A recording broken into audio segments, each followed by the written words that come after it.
జై తెలంగాణ.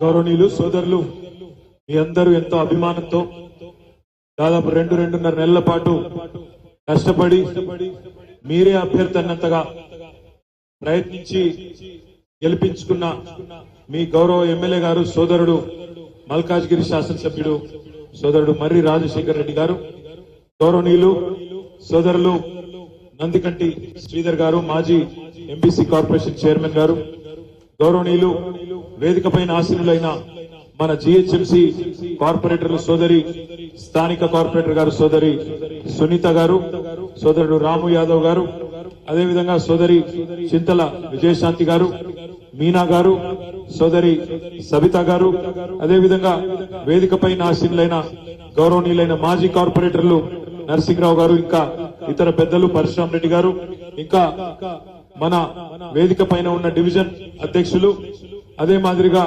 రావుల అంజయ్య గారు, మన పార్టీ సీనియర్ రాష్ట్ర నాయకులు, సోదరుడు మన మల్లారెడ్డి గారి కుమారుడు, యువ నాయకుడు, ఉత్సాహవంతుడు డాక్టర్ శ్యామకూర భద్రారెడ్డి గారు, అదేవిధంగా వేదిక పైన ఆసీనులైన మరి నాయకులందరికీ ఎవరి పేర్లైతే నేను చెప్పలేదో మీరందరూ మనసులోనే తిట్టుకోండి, బయట తిట్టుకోండి. అదేవిధంగా మీరు ముంగట కూర్చున్న వాళ్ళు కూడా ఎవ్వరు ఇంకా అన్నం తినలేదని ఇప్పుడే రాజశేఖర్ చెప్పిండు. నేను కూడా తినలేదు. తిన్నారా లేదా? తినలేదా? రాజశేఖర్ తిండి పెడుతున్నా లేదా? చక్కగా పెడతాడా? అయితే పర్వాలేదు. దీని తర్వాత భోజనం ఉంది కాబట్టి ఎక్కువసేపు ఏం మాట్లాడాలని 5 నిమిషాలు. మీ అందరికి తెలుసు, హైదరాబాద్ లో జిహెచ్ఎంసీలో బ్రహ్మాండంగా ఇక్కడ ఉండే ప్రతి ఆడబిడ్డ, ప్రతి అన్న, ప్రతి తమ్ముడు ఆలోచనతో అభివృద్ధి జరగాలి అంటే కేసీఆర్ ఉండాలి, ఖచ్చితంగా గులాబీ జెండానే ఉండాలి అనే ఆలోచనతో జిహెచ్ఎంసీలో మొత్తంగా మనకే అవకాశం ఇచ్చినారు. ఒకటి మిస్ అయినాం, అది కూడా తప్పిదారి మిస్ అయినాం.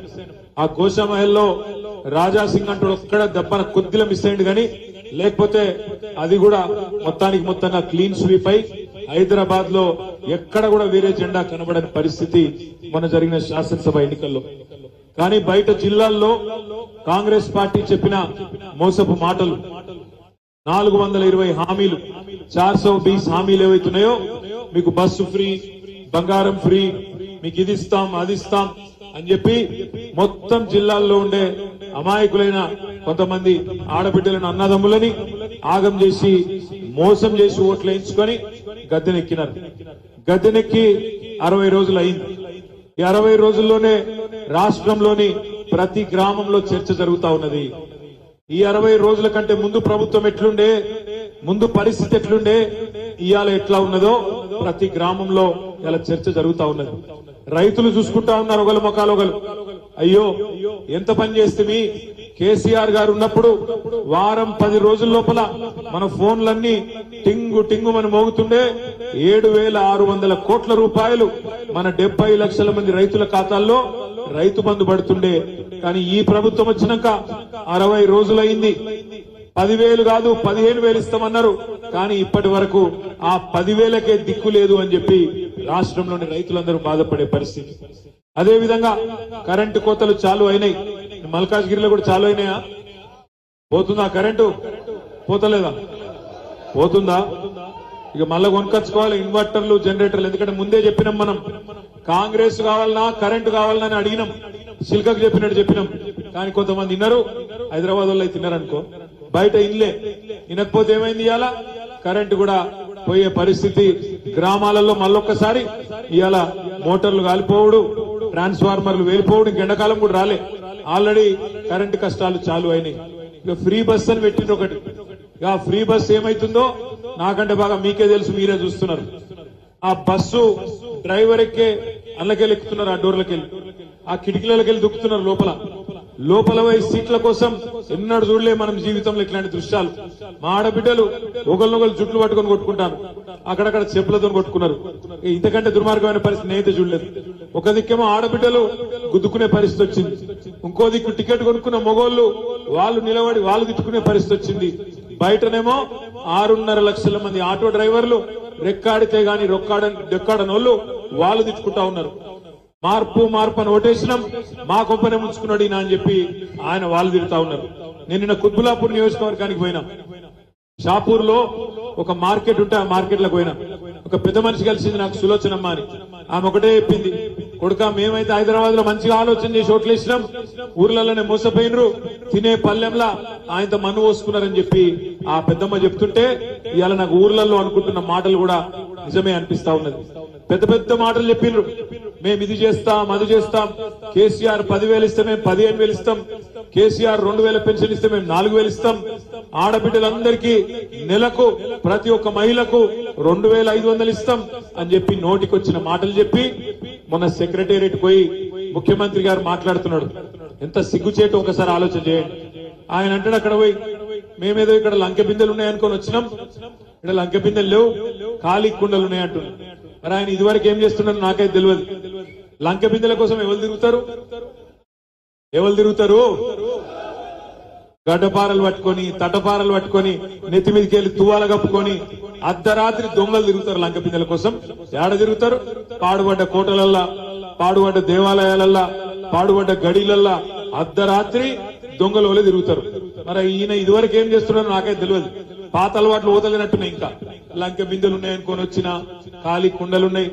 అయ్యా రేవంత్ రెడ్డి గారు, సెక్రటేరియట్ లో లంకె బిందెలు ఉన్నాయి, సెక్రటేరియట్ లో కంప్యూటర్లు ఉంటాయి, సెక్రటేరియట్ లో పనిచేసే ఉద్యోగులు ఉంటారు, వాళ్ళతో చేయించుకునే తెలివి ఉంటే పని చేస్తారు, ప్రజలకు సేవ చేస్తారు. నేను తవ్వకపోయేందుకు వచ్చినా, దుబ్బుకు తినేందుకు వచ్చినా, ఇవాళ నేను అనుకోకుండా ఇక్కడ వచ్చి పడ్డా, కాంతే గారెల బుట్టలు వచ్చి పడ్డా అన్నట్టు నువ్వు డైలాగులు కొడితే 100 రోజులు ఓపికగా చూస్తాం. నువ్వే అన్నావు, మేమనలే. డిసెంబర్ 9 నాడు 2 లక్షల రుణమాఫీ అని నరికింది నువ్వే, మేమనలే. అదే విధంగా ఏం చెప్పినావు నువ్వు?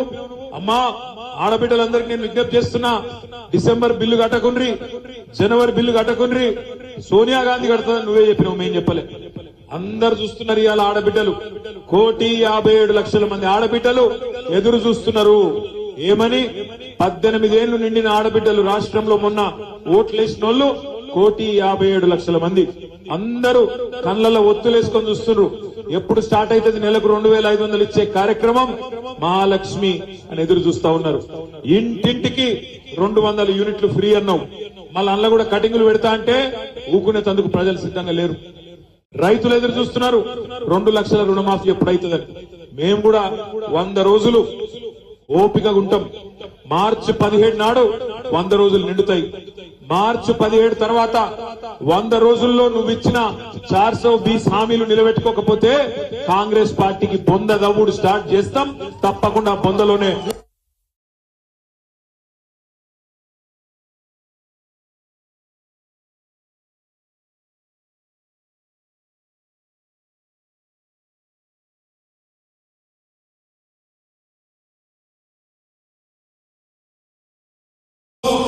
కేంద్ర ప్రభుత్వం బడ్జెట్ పెడితే బీజేపీ ప్రభుత్వం తెలంగాణకు 0 ఇచ్చింది, ఏమి ఇయ్యలేదు. ఒక ఆరోపి లేదు, ఒక కొత్త రైలు లైన్ లేదు, ఏమి లేదు. కానీ ముఖ్యమంత్రి గారికి నోరు పెరుగుతలేదు, నోట్లకి మాట వస్తలేదు. ఎందుకు భయపడుతున్నావు మోడీకి? నీ చుట్టేమని ఆయన చేతులు ఉన్నదా? కేసులకు భయపడుతున్నావా? దేనికి భయపడుతున్నావు ముఖ్యమంత్రి గారు? నేను అడుగుతా ఉన్నా. బీజేపీ మీద మాట్లాడే దమ్ము లేదు కానీ ఇక్కడికి వచ్చి మాత్రం కేసీఆర్ గారి మీద నోటికొచ్చినట్టు, ముఖ్యమంత్రి అనే మాట కూడా మర్చిపోయి నోటికొచ్చిన బూతులు తిడతా ఉన్నాడు. మీరు చూస్తా ఉన్నారు. కేసీఆర్ గారి వయసు అంటే గౌరవం లేదు, తెలంగాణ తెచ్చిన నాయకుడానికి గౌరవం లేదు, 10 ఏళ్లు ముఖ్యమంత్రి, ప్రజల చేత ఎన్నుకోబడ్డ ముఖ్యమంత్రి అనే విలువ కూడా లేకుండా నోటికొచ్చినట్టు మాట్లాడుతూ ఉన్నాడు. మాట్లాడడం మాకు కూడా వస్తుంది, బూతులు మాకు కూడా వస్తాయి, తిట్టుడు మాకు కూడా వస్తుంది. అదేం పెద్ద ముచ్చట కాదు. కానీ ఇవాళ నువ్వు ముఖ్యమంత్రివి, ప్రజలకిచ్చిన మాట నిలబెట్టుకో, ప్రజలకిచ్చిన హామీలు నిలబెట్టుకో. ఈ తిట్ల పురాణం బంద్ చేయి. నువ్వు బంద్ చేయకపోతే 100 రోజుల తర్వాత మేం తిట్టే తిట్లు మళ్ళా నువ్వు తట్టుకొని కూడా తట్టుకోలేవనే మాట కూడా నేను వారికి విజ్ఞప్తి చేస్తా ఉన్నా. పెద్ద పెద్ద మాటలు. అక్కడనేమో గుంపు మేస్త్రి గారేమో అట్లా మాట్లాడుతున్నాడు. ఇక్కడ మల్కాజ్గిరిలో ఓడిపోయిన ఆయన ఉక్రోషంతో ఆయన కూడా బాగా బాధలు ఉన్నాడు. ఆయన కూయించుకున్నాడు, బాధపడుతున్నాడు. ఓడిపోయినాక తట్టుకోలేక కార్పొరేటర్లకు ఫోన్ చేసుడు, బెదిరించుడు, ఇవిగులో కొడతాం, అవిగులో కొడతాం. నేను మీకు మల్కాజ్గిరిలో ఉండే మా గులాబీ సైనికులకు, మల్కాజ్గిరిలో ఉండే సామాన్య ప్రజలందరికీ నేను చేసే విజ్ఞప్తి ఒకటే, మీకు ఏ కష్టం వచ్చినా తప్పకుండా మా కార్పొరేటర్లు రాజశేఖర రెడ్డి గారు, మేమందరం కూడా మీ దగ్గరికి ఎక్కడికి పిలిస్తే అక్కడికి వస్తాం.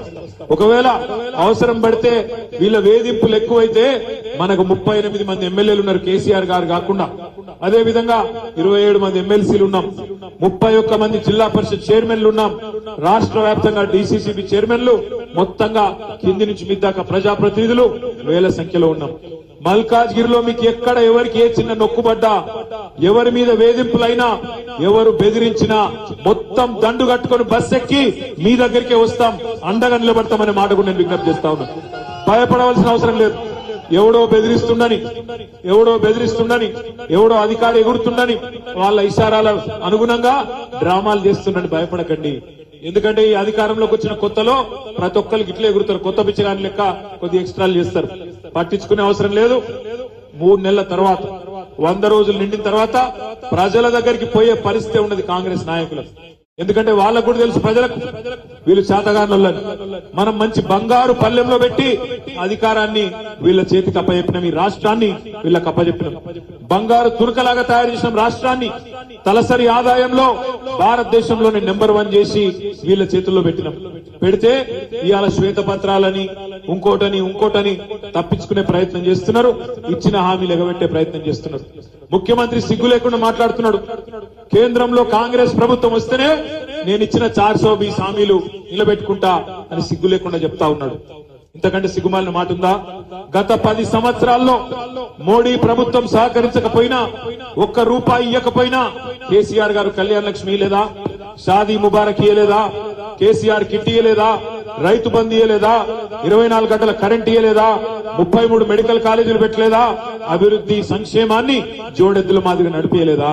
ఇవాళ నువ్వు తప్పించుకునే తందుకు కాకపోతే సిగ్గుమాలిన మాటలు, కేంద్రంలో కాంగ్రెస్ వస్తేనే మేమేదో చేస్తాం, మరి అదే ముక్క అసెంబ్లీ ఎన్నికల ముంగడెందుకు చెప్పలే? కేంద్రంలో కూడా గెలిస్తేనే చేస్తాం, లేకపోతే ఇవన్నీ డొల్ల మాటలే అనే మాట ఆనాడు ఎందుకు చెప్పలే? ఈ తప్పించుకునే మాటలను 100 రోజుల వరకు మేము కూడా ఓపికగా, ఎందుకంటే పెద్దవాళ్ళు చెప్తున్నారు తొందరపడకండి, కొత్త ప్రభుత్వం అని పెద్దవాళ్ళు చెప్తా ఉన్నారు. మేము కూడా తొందరపడం, కానీ మేం తొందరపడం గాని అట్లా అని చెప్పి మాటలు కూడా పడం. తప్పకుండా అవతల ఒక్క మాట అంటే దానికి ధీటుగా సమాధానం చెప్పే సత్తా మనకున్నది. అసెంబ్లీకి పోయేటప్పుడు కేసీఆర్ గారు పిలిచిండ్రు, రాజశేఖర్ ను, నన్ను, మన ఎమ్మెల్యేలందరినీ పిలిచిండ్రు. తొందరపడకండి, మనకండి, నిర్మాణాత్మక ప్రతిపక్షంగా ఉండండి. ఇది మనం తెచ్చిన రాష్ట్రం, ఈ రాష్ట్రాన్ని మనమే కాపాడుకోవాలి, మంచిగా చూసుకోవాలి, తొందరపడకండి, మనకండి అని చెప్పినారు కేసీఆర్ గారు. మేము కూడా అట్లే పోయినాక మంచిగా మర్యాదగా ఉన్నాం. స్పీకర్ ఎలక్షన్ కు రమ్మన్నారు, ఏకగ్రీవం చేసేందుకు పోయి సంతకాలు కూడా పెట్టాం. కానీ తెల్లారి గవర్నర్ గారి ప్రసంగం అని పిలిచింది. ఆ గవర్నర్ గారి ప్రసంగం ఒక సామాన్య కాంగ్రెస్ కార్యకర్త ఎలక్షన్ రోజు మాట్లాడిన దానికంటే హీనంగా ఉండే. అందుకే విధి లేని పరిస్థితుల్లో ఎదురు దాడికి దిగినాం. వాళ్ళు ఒక మాట అంటే మేము కూడా సమాధానం చెప్పినాం. అసెంబ్లీ చూసిరా మీరంతా? చూసినరా? చూడలేదా? బాగానే సమాధానం చెప్పినామా? ఇంకా చెప్పేది ఉండేనా? ఒక్కటే మాట నేను అనేది, మరి కేసీఆర్ గారు తయారు చేసిన 2-3 సైనికులు మాట్లాడితేనే, 2-3 సైనికులు దాడి చేస్తేనే ఆయన పోయి చెప్పుకుంటున్నాడు ముఖ్యమంత్రి, నేను కుర్చే చదువుకోలేదు, ఇంకా ఏం చూసుకోలేదు, ఆ చెంప ఈ చెంప వాయిస్తున్నారు ఇప్పుడే అని చెప్తున్నాడు. మరి కేసీఆర్ గారు అడుగు పెడితే అసెంబ్లీలో ఎట్లా ఉంటుందో ఈ ముఖ్యమంత్రి గారికి మీరు ఆలోచించాలని చెప్పి నేను కోరుతా ఉన్నాను. నేను మీ అందరినీ ప్రార్థించేది ఒకటే, ఈ సంవత్సరం ఎన్నికల సంవత్సరం, పార్లమెంట్ ఎన్నికలు ఇదే సంవత్సరం ఉన్నాయి, పంచాయతీ ఎన్నికలు ఇదే సంవత్సరం ఉన్నాయి, మున్సిపల్ ఎలక్షన్లు ఈ సంవత్సరమే ఉన్నాయి, సొసైటీ ఎలక్షన్లు ఈ సంవత్సరమే ఉన్నాయి, జిల్లా పరిషత్ ఎన్నికలు కూడా ఇదే సంవత్సరం ఉన్నాయి. మనందరం కథనోత్సాహంతో, కొత్త ఉత్సాహంతో ఏదో జరిగిపోయిందనే బాధ అవసరం లేదు. అధికారంలో లేము, అది కూడా స్వల్ప తేడాతో కోల్పోయినాం. 1.85% తేడాతోనే అధికారాన్ని కోల్పోయినాం. కానీ హైదరాబాద్ లో మాత్రం ఎక్కడ చూసినా కార్పొరేటర్లైనా ఎమ్మెల్యేలైనా అందరూ మన వాళ్ళే ఉన్నారు. రేపు ఎంపీ కూడా మల్కాజ్గిరిలో మన వాళ్ళే గెలవాలా? నేను మిమ్మల్ని విజ్ఞప్తి చేస్తా ఉన్నా. మొన్న లాస్ట్ టైం రాజశేఖర రెడ్డి గారు పోటీ చేసినారు ఎంపీగా. 2019లో రాజశేఖర రెడ్డి పోటీ చేస్తే స్వల్ప తేడాతో 4-5 వేల ఓట్ల తేడాతోని ఓడిపోయిండు. 30 లక్షల ఓట్లుండే కాన్స్టిట్యున్సీలో 4-5 వేల ఓట్లు మనకొస్తే అయ్యే పోతుండే. కానీ ఆ రోజు కొంత అలసత్వం, అన్ని మనమే గెలిచినాం కదా, ఏముందిలే అని కొద్దిగా లైట్ గా తీసుకున్నాం. ఈసారి అట్లా కాకుండా గట్టిగా కొట్లాడదాం. ఈసారి గుర్తుపెట్టుకోండి, ఇప్పుడే సోదరుడు చెప్పినట్టు అక్కడ మల్కాజ్గిరి పార్లమెంట్ గొంతు ఢిల్లీలో వినవడాలంటే కాంగ్రెస్ వాళ్ళతో బీజేపీలతో కాదు. ఏం చెప్పి గెలిచిండు రేవంత్ రెడ్డి లాస్ట్ టైం? ప్రశ్నించే గొంతు ఉండాలన్నాడు. ఏం ప్రశ్నించిండు? మల్కాజ్గిరిలో ఆరో బిల్ లేకపోతే ప్రశ్నించిండా? కంటోన్మెంట్ లో రక్షణ భూములు ఇవ్వకపోతే ప్రశ్నించిండా? మల్కాజ్గిరి పార్లమెంట్ లో కనీసం వరదలు వస్తే నాగోల్లో ఇంకా ఇక్కడ ఆనంద్ బాగులో కనీసం ఎందుకు ఇయ్యలే రూపాయి మోడీ గారు అని ప్రశ్నించిండా? ఎవరని ప్రశ్నించిండు? ఎక్కడ ప్రశ్నించిండు? అందుకే నేను అనేది, ఎన్నటికైనా కాంగ్రెస్ బీజేపీ పార్టీలకు వాళ్ళ గొంతెల్లది. ఢిల్లీలో మాట్లాడాలంటే దమ్ముండదు. ఎందుకంటే అవతల రాహుల్ గాంధీ యువతల మోడీ ఉంటే వాళ్ళని చూస్తే నోట్లకెళ్ళి మాట రాదు. అందుకే ఢిల్లీలో పార్లమెంట్ లో మళ్ళీ గర్జించాలంటే ఈ గులాబీ జెండానే గర్జించగలుగుతుంది తప్ప మిగతా వాళ్ళ కాదు. ఎందుకంటే మనకు బాసులు ఇక్కడున్నారు, వాళ్ళ బాసులేమో ఢిల్లీలో గుజరాత్ లో ఉన్నారు. అందుకే నేను మిమ్మల్ని ప్రార్థించేది, ఢిల్లీలో కూడా మన గొంతు ఉండాలి. ఢిల్లీలో కూడా గులాబీ జెండా ఎగిరితేనే తెలంగాణ రాష్ట్ర ప్రయోజనాలను పరిరక్షించే, తెలంగాణ అస్తిత్వాన్ని పరిరక్షించే ఒక గులాబీ పతాకం అక్కడ ఎగిరితేనే మన ఎంపీలు పార్లమెంట్ లో ఉంటేనే మన రాష్ట్రానికి లాభం అవుతుంది, మనందరికీ మన ప్రజలకు లాభం అవుతుంది. దయచేసి రానున్న రోజుల్లో ఏప్రిల్లో ఎన్నికలు జరుగుతాయని చెప్తా ఉన్నారు మల్కాజ్గిరికి. మరి మల్కాజ్గిరి పార్లమెంట్ మీద ఎవరు అభ్యర్థిగా వచ్చినా, కేసీఆర్ గారు ఎవరికి అవకాశం ఇచ్చినా అందరం ఎట్లయితే రాజశేఖర్ కోసం కష్టపడ్డామో అదే పద్ధతుల్లో మనమే అభ్యర్థి అన్నట్టుగా కలిసికట్టుగా కష్టపడదాం, కదం దొక్కుదాం. ఒక పార్లమెంట్ అభ్యర్థి ఇంటింటికి పోలేడు. అసెంబ్లీ అభ్యర్థి అన్నా ప్రతి డివిజన్ కి రాగలుగుతాడు, కానీ పార్లమెంట్ అభ్యర్థి ప్రతి డివిజన్ కి, ప్రతి గల్లీకి, ప్రతి కాలనీకి, ప్రతి బస్తీకి రాలేడు. అందుకే మనమే భుజానేసుకోవాలి జెండాను, మనమే భుజానేసుకోవాలి బాధ్యతను. మీ కష్టాల్లో మేము తోడుగా ఉంటాం. ఎన్నికల్లో మీరు కూడా అదే కథనోత్సాహాన్ని ప్రదర్శించి ప్రతి డివిజన్ లో మొన్నట్లయితే 50,000 ఓట్ల మెజారిటీ మల్కాజ్గిరిలో శాసనసభకి ఇచ్చిండ్రో, రేపు పార్లమెంట్ లో అంతకంటే ఒక ఓటు ఎక్కువనే తెచ్చే ప్రయత్నం మీరందరూ చేయాలని మనస్ఫూర్తిగా కోరుతూ, మరి ఇప్పటికే మీ అందరికి ఆకలి అవుతుంది కాబట్టి ఇంతకంటే ఎక్కువ ఓపికకు పరీక్ష పెట్టకుండా మీ అందరికీ పేరు పేరున ధన్యవాదాలు తెలియజేస్తూ జై తెలంగాణ.